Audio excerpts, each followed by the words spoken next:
اللہ نے قرآن مجید برہان رشید میں ارشاد فرمایا رضی اللہ عنہم ورضوا عنہ، فرمایا اللہ ان سے راضی ہے۔ یہ جو ہم کی ضمیر ہے علماء نے لکھا کہ اس سے مراد نبی کریم علیہ السلام کے تمام صحابہ کرام ہیں۔ اللہ نے اعلان کر دیا کہ میں ان سے راضی ہوں، اور فرمایا ورضوا عنہ، اور یہ سارے کے سارے اپنے رب سے راضی ہو گئے ہیں۔ اب یہاں پر بات بڑی قابل غور ہے۔ سب سے پہلے یہاں پر نا صرف صحابہ کی بات ہوئی، بظاہر اہل بیت کی نہیں ہوئی۔ یہ لوگوں کی بس بعض لوگوں کی کم علمی ہے کہ وہ کہتے ہیں کہ جب صحابی کی بات آئے تو سمجھو اہل بیت کی نہیں ہوئی، یہ غلط فہمی ہے۔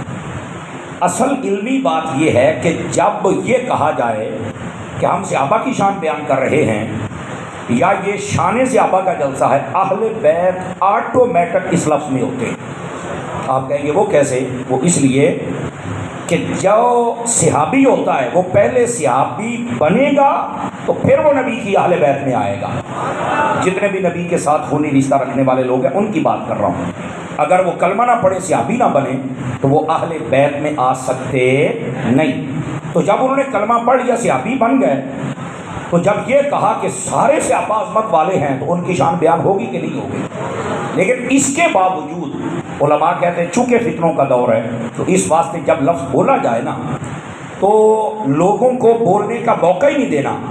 نبی پاک کے صحابہ کا لفظ بھی کہو اور ساتھ میں اہل بیت کا لفظ بھی کہو تاکہ کسی کو موقع ہی نہ ملے۔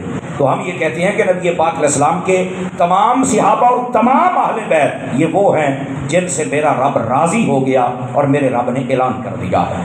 یہ قرآن مجید کا فیصلہ ہے، یہ پہلی بات ہے۔ اور یہیں پر ایک بات سن لیجئے، اللہ تعالیٰ نے جب اعلان کر دیا کہ میں راضی ہوں تو سادہ بات ہے، اگر 12 بجے سے اوپر ہے آپ کا جی چاہے تو آپ بول سکتے ہیں، زیادہ میں آپ کو ڈسٹرب نہیں کروں گا۔ میں 12 بجے بعد تقریر نہیں کرتا، لیکن آج مجھے روزہ کھولنا پڑ رہا ہے، لیکن میں زیادہ نہیں کھاؤں گا کیونکہ وہ معدہ ہی خراب ہو جاتا ہے۔ آپ دھیان رکھیں گے، اللہ کہتا ہے کہ میں ان سے راضی ہو گیا، تو میں سارے جتنے اللہ کے بندے ہیں ان سے ایک بات کرتا ہوں۔ میں نے کہا جب اللہ راضی ہے تو اللہ کے بندے تو راضی کیوں نہیں ہوتا ہے؟ اگر اللہ راضی ہے تو اللہ کے بندے کو بھی راضی ہونا پڑے گا، اور اگر کوئی راضی نہیں تو بتا پھر تو اللہ کا بندہ نہیں تو پھر کیا ہے؟ سمجھ آ رہی ہے؟ اللہ کے بندے بنو، جب اللہ راضی ہے تو پھر اللہ کے بندوں کو بھی راضی ہونا چاہیے۔ یہ یاد رکھ لیجیے، یہ قرآن کا فیصلہ ہے، اس میں کوئی دوسری بات نہیں ہے۔ لیکن یہ بھی یاد رہے، نبی پاک صلی اللہ علیہ وسلم کے صحابہ کی بات ہو یا اہل بیت کی بات ہو تو ہم تمام صحابہ کرام کا ذکر خیر سے کرتے ہیں اور تمام اہل بیت اطہار کو مانتے ہیں۔ یہ یاد رکھ لیجیے۔ اس کی وجہ کیا ہے کہ آقا کریم علیہ السلام کے جتنے بھی صحابہ ہیں سارے عظمت والے ہیں، ہاں ان کے جو درجات ہیں، فضائل ہیں، مراتب ہیں، وہ ایک الگ بحث ہے، لیکن بحیثیت صحابی وہ ساری امت میں سب سے افضل ترین لوگ ہوتے ہیں۔ اور کسی بھی صحابی کا بغض اپنے دل میں رکھنے سے بندہ یہ سمجھے کہ میں جنت میں چلا جاؤں گا، یہ ہو ہی نہیں سکتا۔ وہ بندہ برباد ہو جائے گا، اور ان کے پھر منہ دیکھا کرے، منہ سے پتہ چلتا ہے کہ ان کے اندر کتنا گند بھرا ہوا ہے صحابہ کے بارے میں۔ اسی طرح جب حضور کی اہل بیت کی باری آئے تو پھر من پسند کی شخصیات نہیں چلیں گی، 2 4 5 10 11 12 14 بریکاں نہیں۔ سیدی اعلیٰ حضرت نے فرمایا جب حضور کی نسل پاک کو ماننا ہے تو پھر یہ کہنا ہے تیری نسل پاک میں ہے بچہ بچہ نور کا، بچہ بچہ نور کا، آقا تو ہے عین نور، تیرا سب گھرانہ نور کا۔ پھر ایسے ماننا ہے۔ ان میں سے جو مشہور ہیں یا جن کا فضل بہت زیادہ مشہور ہے وہ ایک الگ بات ہے، لیکن جو حضور اکرم علیہ السلام کی نسل پاک ہے اس کے ہر چھوٹے بڑے فرد کا ہم مقام و مرتبہ دل میں رکھتے ہیں اور اپنے ایمان کے لیے ضروری سمجھتے ہیں۔ بات سمجھ آ گئی جناب؟ یہ دوسری بات۔ اب تیسری بات، صحابہ کرام سے اگر ہم محبت کرتے ہیں تو وہ بھی حضور کی وجہ سے، اور اگر اہل بیت سے محبت کرتے ہیں تو وہ بھی حضور کی وجہ سے۔ یہ یاد رکھ لیجئے، یہ ہم ان کی ذات کی وجہ سے محبت نہیں کرتے کہ محبت کر رہے ہیں کہ یہ صحابی، نہیں، محبت اس لیے کر رہے ہیں کہ یہ حضور کے صحابی ہیں۔ اب اس بات کو سمجھیے، ہم اس لیے نہیں کہ یہ اہل بیت ہے، بلکہ اس لیے کہ یہ حضور کی اہل بیت ہے، اس لیے ہم محبت کریں۔ اس نسبت کو جب آپ دیکھیں گے تو آپ کا ذہن کبھی دائیں بائیں نہیں جائے گا، تو جس جس کو نسبت ہے پھر اس سے محبت کرو، ٹھیک ہے؟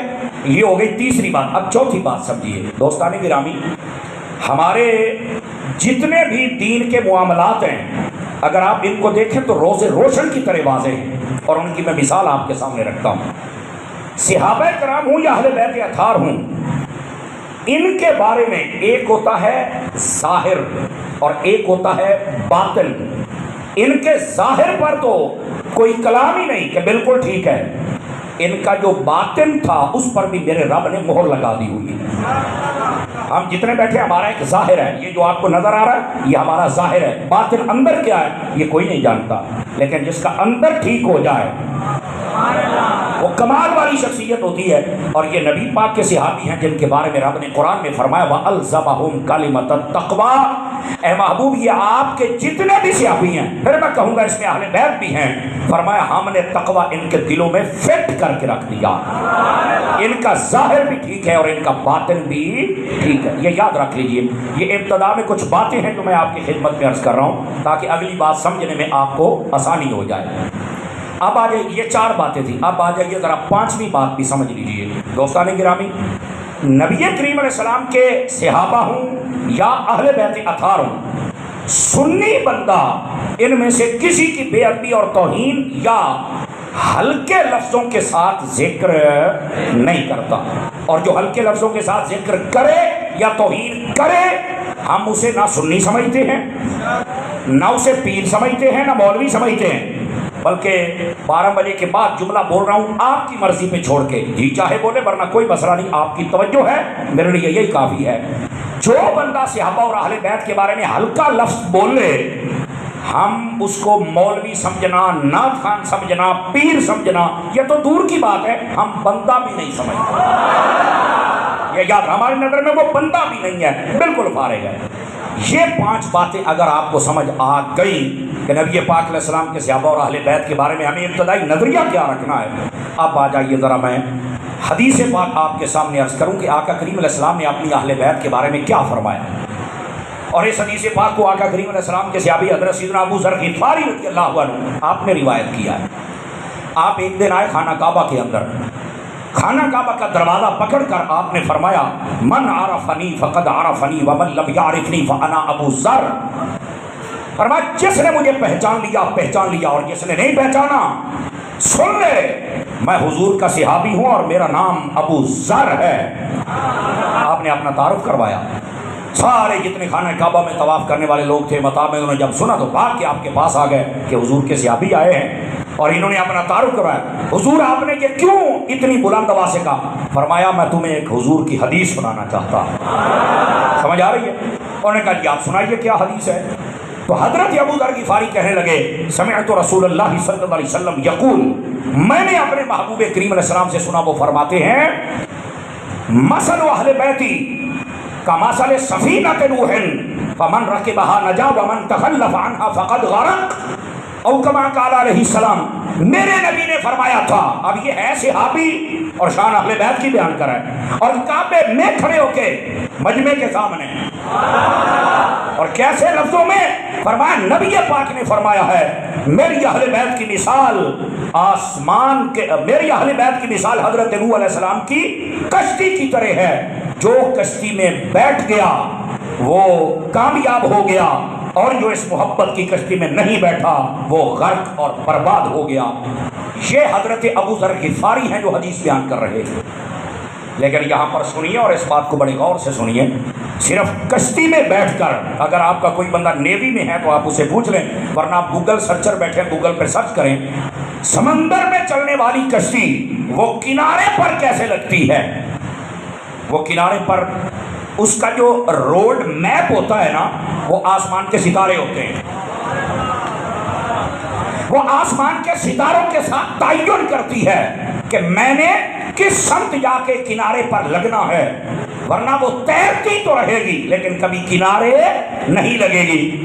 اسی واسطے میرے نبی پاک نے فرمایا، یہ دوسری حدیث ہے، آپ نے فرمایا اصحابی کالنجوم، فرمایا لوگوں جو میرے صحابہ ہیں وہ ستاروں کی طرح ہیں، فَبِأَيِّهِمْ اقتدیتم اہتدیتم، فرمایا کسی ایک کی بھی پیروی کرو گے فرمایا کہ تم کامیاب ہو جاؤ گے۔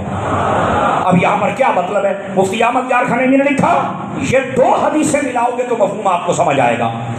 فرمایا کہ تم دنیا میں رہتے ہو، یہ ایک سمندر ہے، اگر بچنا چاہتے ہو کہ ہم غرق نہ ہوں تو فرمایا اہل بیت کی محبت کی کشتی میں بیٹھ جاؤ، اور اگر یہ چاہتے ہو کہ یہ کشتی مدینے چلی جائے تو فرمایا پھر صحابہ سے پیار کرو کہ یہ ستارے ہیں جو کشتی کو مدینے تک لے کے جائیں۔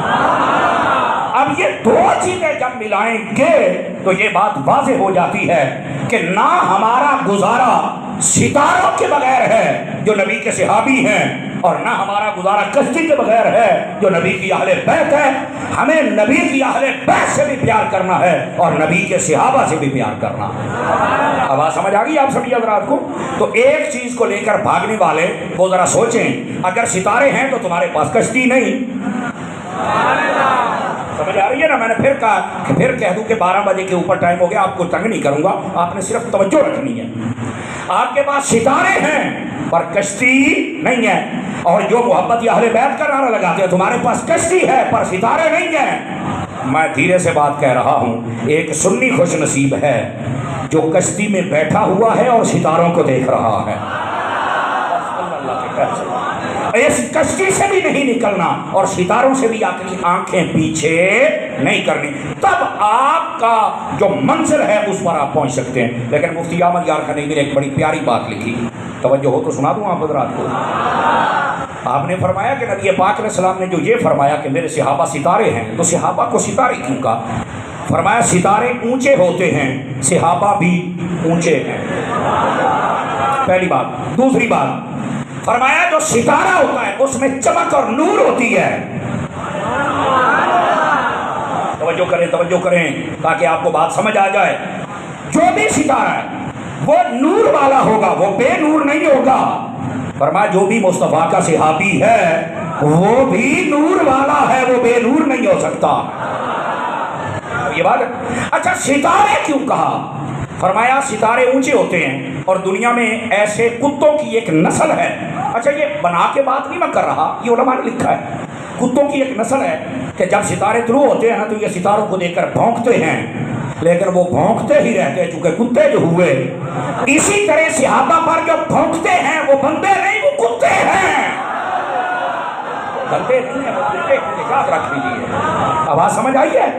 تو اس واسطے ان کو ستارے کہا ہے کہ ان کے اوپر تعریف کے کلمات بولنے ہیں، بلکہ تعریف سے بھی بڑھ کر تحسین کے جو کلمات ہیں وہ بولنے ہیں، نہ کہ ان کے خلاف بھونکنا ہے۔ بھونکنے والا تو کتا ہوگا۔ اور پھر اگلی بات بڑی توجہ طلب ہے اگر آپ کو سمجھ آ جائے۔ فرماتے ہیں سب ستاروں کی روشنی برابر نہیں ہے۔ آپ دیکھ لیں ستارے، کئیوں کی زیادہ کئیوں کی تھوڑی۔